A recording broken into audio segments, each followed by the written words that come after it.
Hi friends. তো আজ আমি বাড়িতে আছি। আজ ওয়াল পেন্টিং করছি না, তো বাড়িতে থাকাকালীন কিছু তো একটা কাজ করতে হয়। তো আজ বাজার থেকে ইলিশ মাছ এনেছি। তো আজ আমাকেই রান্না করতে হবে, তো ছটপট করে রান্নাটা সেরে ফেলি চলো। তো আজ আমি ইলিশের ভাপা করছি। তো তোমরা দেখতেই পাচ্ছ, সরষে, কালো সরষে এবং সাদা সরষে দুটোকে মিক্সিং করেছি মিক্সিতে। তারপর সরষের তেল দিয়ে এটা মাখিয়ে নিয়েছি। কিছুটা মাখানো হয়ে গেছে।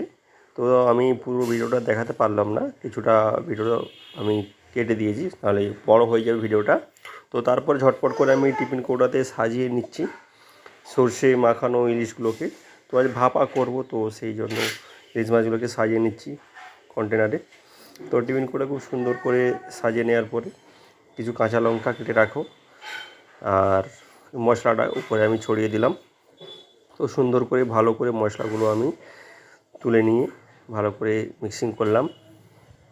তারপর টিফিন কৌটাটাকে একটু আমি নেড়ে চেড়ে নেব, তাহলে এই মশলাটা ভালোভাবে ছড়িয়ে যাবে।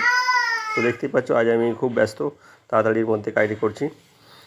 তো কমেন্ট করে জানাও। তো আর সরষের তেলটা লাস্টে একটু দিয়ে দিলাম, একটু বলতে অনেকটাই দিয়ে দিয়েছি, একটু বেশি হয়ে গেছে। তো তোমরা পারলে কম দিও। আর সরষের তেলটা একটু ভালো সরষের তেল যেন ঝাঁঝযুক্ত হয়, তো এতে আর খুব সুন্দর হয় কাজটি। তো এরপর আমি ঢাকনাটা আটিয়ে নেব। ভালো করে দুটো কাঁচা লঙ্কা দিয়ে দিচ্ছি, কাঁচা লঙ্কা আরও ভালো লাগে আমার খেতে। তো দুটো কাঁচা লঙ্কা দিয়ে দিলাম। তারপর এটাকে আমি ভাপিয়ে নেব।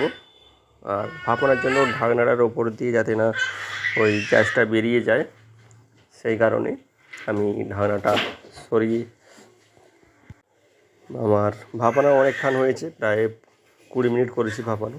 করার পর আর এই কমপ্লিট হয়েছে। তো ঢাকনাটা খুলে নিয়েছি। তো তোমরা দেখো, তো খুব সুন্দর কালার এসেছে, খুব সুন্দরভাবে সেদ্ধ হয়ে গেছে।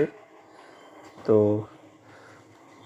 তো এবার শুধু খাওয়ার ইচ্ছে হচ্ছে, টেস্ট করার ইচ্ছে হচ্ছে কেমন হয়েছে খাবারটা দেখি। তো ফার্স্ট টাইম বানিয়েছি, তো আশা করি খেতে অবশ্যই ভালোই লাগবে। তো তোমরা নিশ্চয়ই বানাতে পারো বাড়িতে। তো আমি তো খেয়ে দেখলাম, খুব সুন্দরই হয়েছে। মাছের পিসগুলো খুব সুন্দরভাবে ম্যারিনেট হয়েছে। তো ভালো লেগে থাকলে অবশ্যই। আর এই যে দেখো, আমার ভিডিওর মাঝে করে ব্যাকগ্রাউন্ডে সাউন্ড দিচ্ছিল এই আমার ছেলে। আর এই হচ্ছে আমাদের ব্যাকগ্রাউন্ড মিউজিক ডিরেক্টর, খুব সুন্দর সাউন্ড মিউজিক দিয়েছিল।